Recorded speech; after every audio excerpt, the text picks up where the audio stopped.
Hello, Kubrick Lover 1972 here, of course, also known as Brian. And anyways, I've seen some of these chats, these weekly chats that people that I know. Well, one person that I really know is Gray 1951, also known as Mike. And he and some of his other friends, DVD Collector 1974, James, All Things Film, Ian, um, um, a guy called Jay, Blu-ray Collector 1971, I think is his name, Maca Photos, and his name is, what is his name? I'm sorry, I forgot your name, but I'll try and remember another video. But anyways, I wanted to do some of these videos, address these topics, and I think I'll try to do two of them tonight, at least one, which is this one. So this one obviously, as it's titled, is about James Bond, and I'm interested in James Bond. Um, and Well, let me just say something. Let me just get this right off. The music you heard at the start of the video, and the music you'll hear at the end, I didn't. I think I have some James Bond music on my hard drive on my computer, but I'm not going to put it on YouTube because I don't want a strike put on me. Because like if you have four strikes, then I think you're off of YouTube forever, and I don't want that to happen. Or maybe you have to start a new YouTube channel. I don't want to do that. Or I just don't want to get in trouble. Putting a picture up, I think, is fine of Roger Moore or Sean Connery or whatever. But besides that, I don't think it's a good idea. Well, I just don't want to be. I don't want my YouTube channel put in danger. So, anyways, so let me get to first off the five films that I like the most of the James Bond movies, and then maybe I'll go into a little more detail. I haven't thought about this. Well, I know three of them, so I'm going to pause the video for a second. You won't notice it because I'll just come back right on. But I got to think of two more, so I'll be back in just a sec.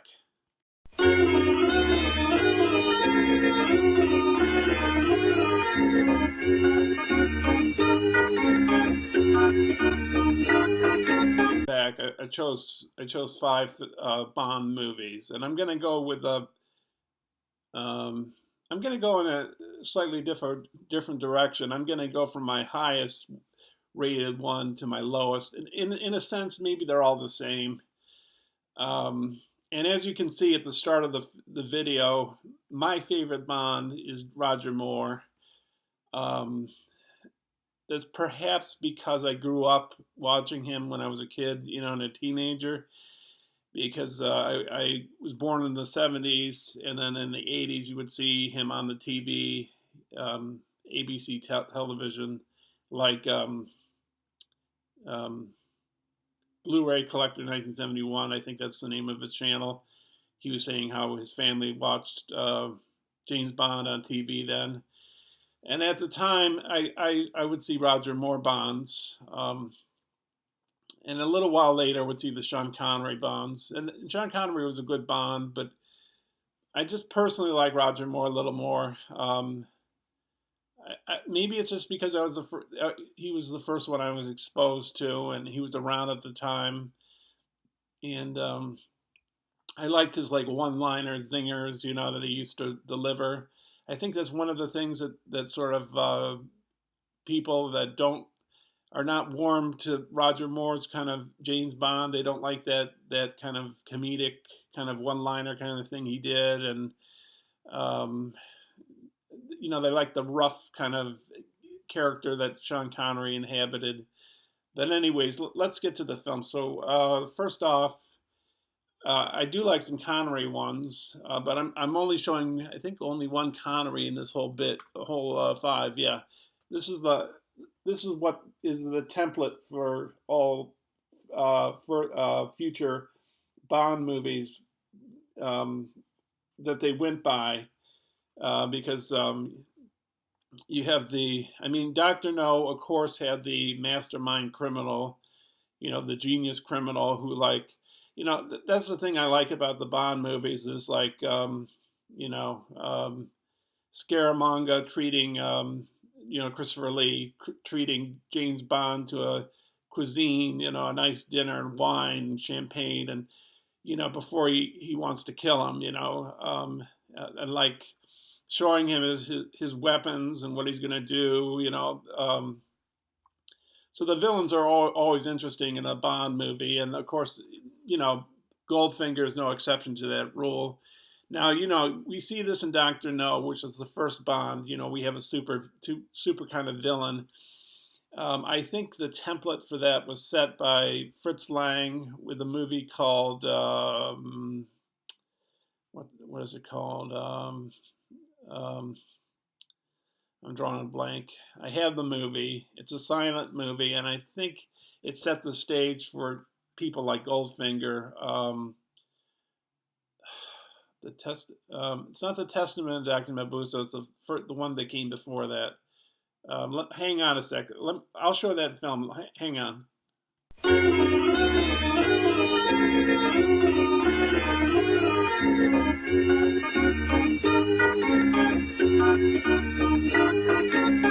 So the film I was talking about was this one. It's Dr. Mabuse the Gambler, which is a silent movie, but he's sort of like a criminal mastermind. And I think it even says on the back,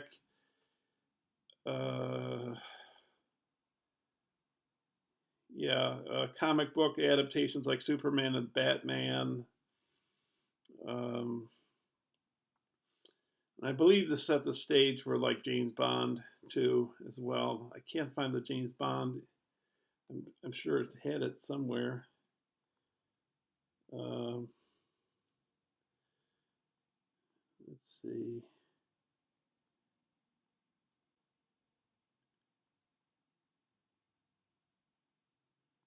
But yeah, so I think this set the stage. If you want, you can Google Dr. Mabuse the Gambler, see if there's some kind of tie. I think there is. I don't see it on the back here, but I think there is. This came out in 1922. It's like 4 hours long. Then this movie came out in 1933 after M, Testament of Dr. Mabuse, which was a sequel, or sort of a sequel.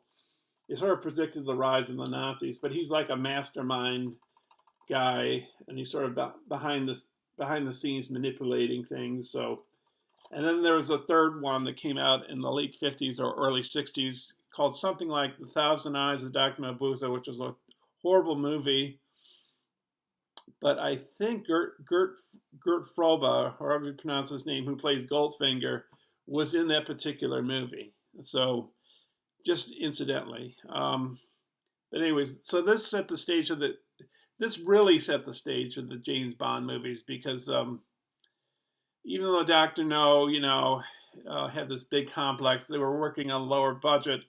You also didn't have the bevy, or you didn't have the circle of, attractive women that you would see in later Bond films until this film. And you maybe multiple lovers, so this is like the template. This is how it's all started.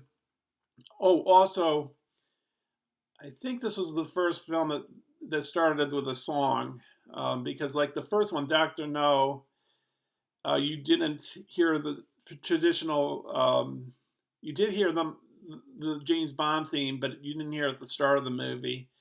And I think from Russia with Love, you heard, yes, you heard the song from Russia with Love, but you did not hear the Bond theme, I believe. So this is like where it all started, I'd say, or where it congealed and found itself. Second one is one of my first Roger Moores I'm going to show you. Number 2, Spy Who Loved Me. I've watched this several times. I had this on videotape, and well, the thing is, back in those days in the 90s, I owned less movies, and I had DVD players hadn't become predominant until the early 2000s. So, I had some VHS tapes, and so and I didn't have as many movies as I own now, so I didn't have as much choice into what I wanted to watch. But I watched this constantly, and I watched it so much I ruined the tape. And it was in pan and scan at the time, which means it was shot in a widescreen format, rectangular format, but it was cut off at the edges, and it really suffers from that. So then I bought it again on tape. I think it was in widescreen in that particular version. And then I bought it yet again on DVD. And then I bought it, let's see, which one of these is, let's see.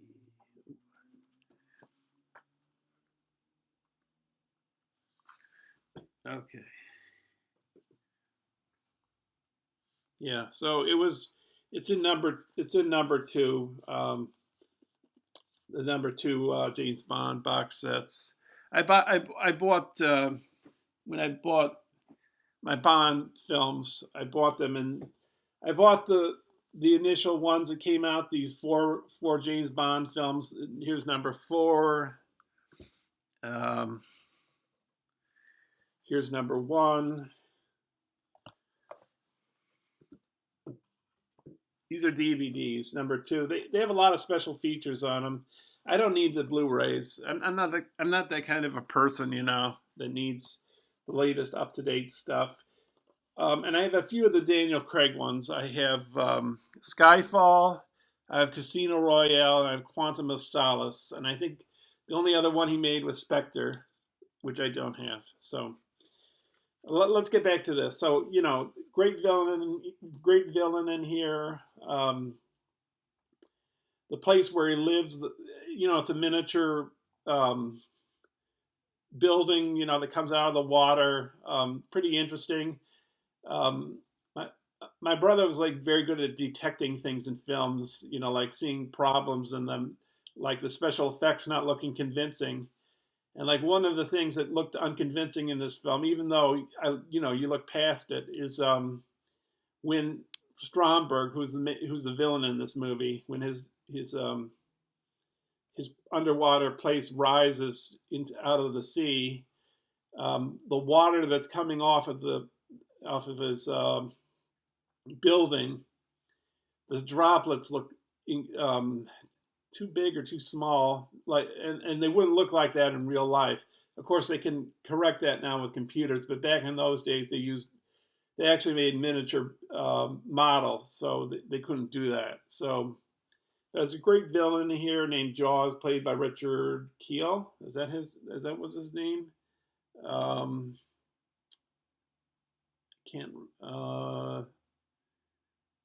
Barbara Bach played the female interest in here.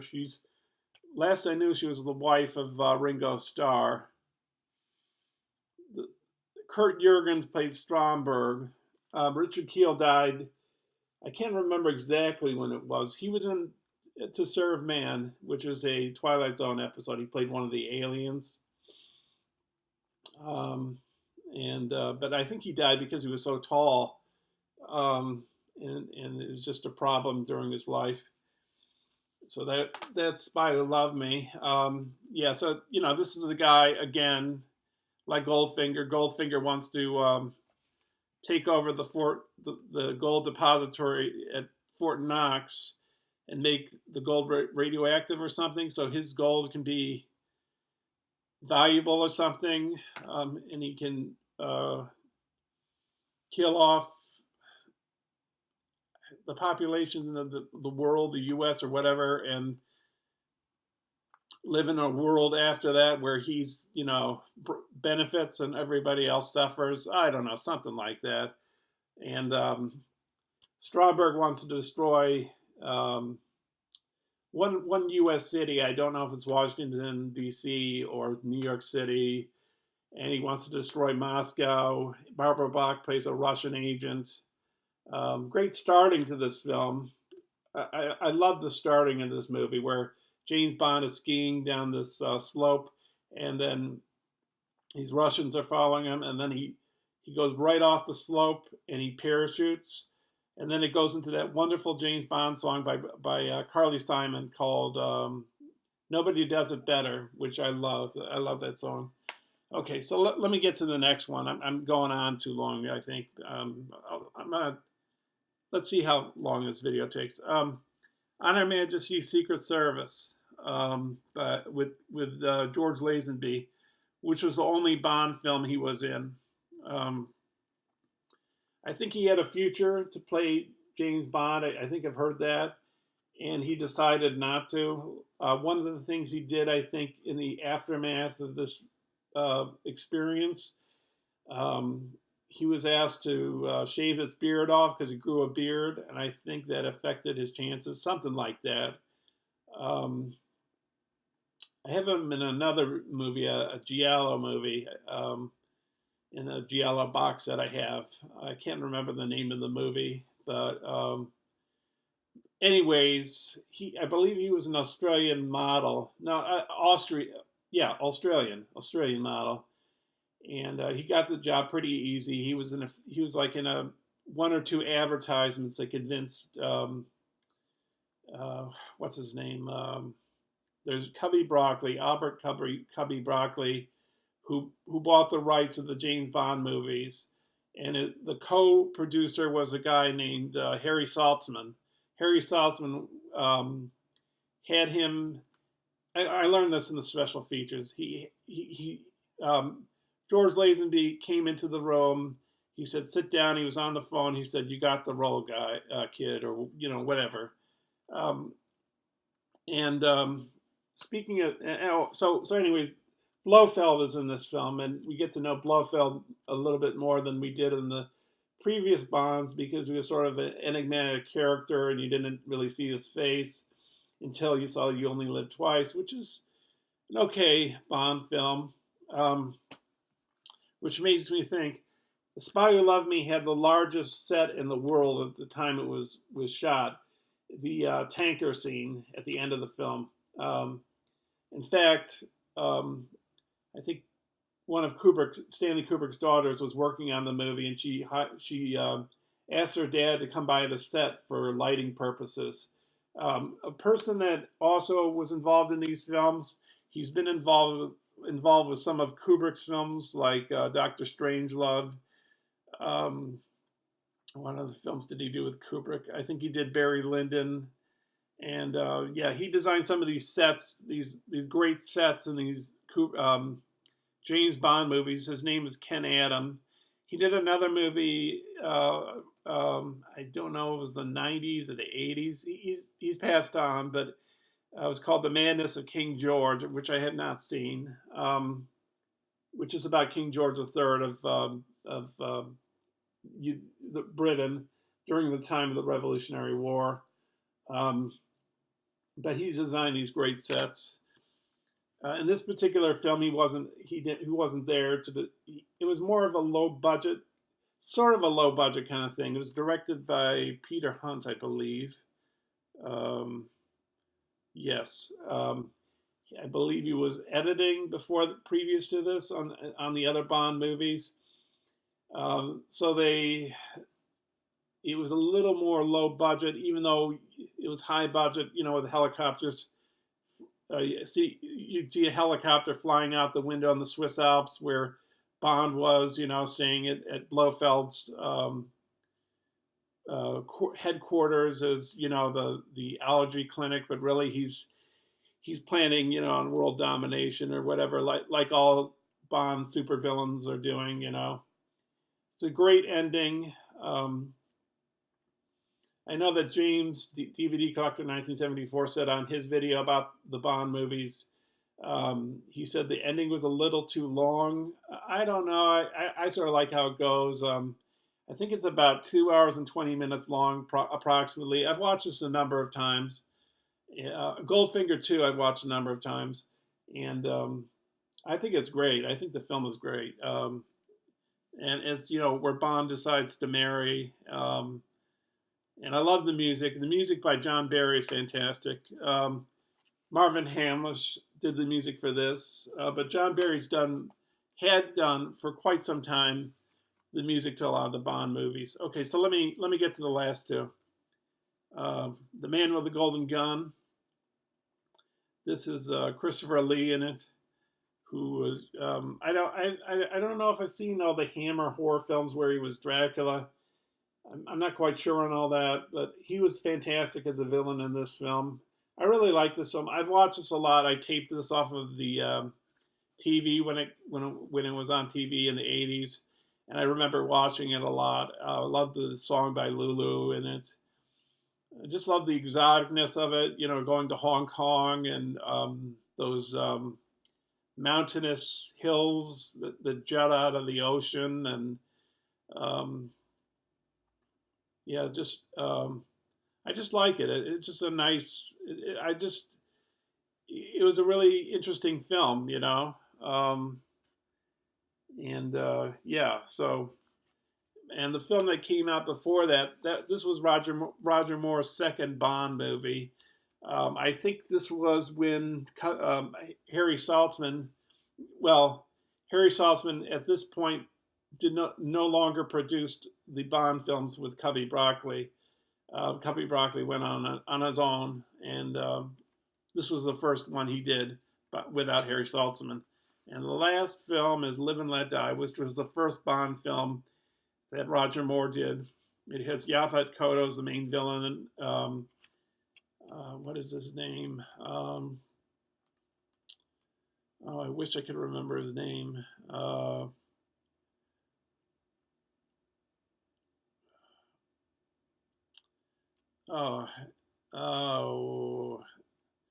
I can't remember the guy's name, that the character name that he plays. Anyways, it's like voodoo, and it's some of it takes place in New Orleans. There's a little bit of it that takes place in New York City. I thought maybe this is sort of a racist movie because the bad characters are black, and it's an enjoyable movie, but and there is a black female that's one of the love interests in the film, but she gets killed off earlier in an earlier part of the film. Jane Seymour is the main attraction in the movie. But I don't know. But it is an enjoyable movie. The special effects at the end with Yaphet Kotto, I don't want to give too much away, but what happened, the final battle between him and Bond, when you see that scene, it's going to spark a little, the special effects are a little not convincing. Let's just put it that way. Great song by Paul McCartney and Wings. So that's my 5. So anyways, that does it, I guess. I could show the other films.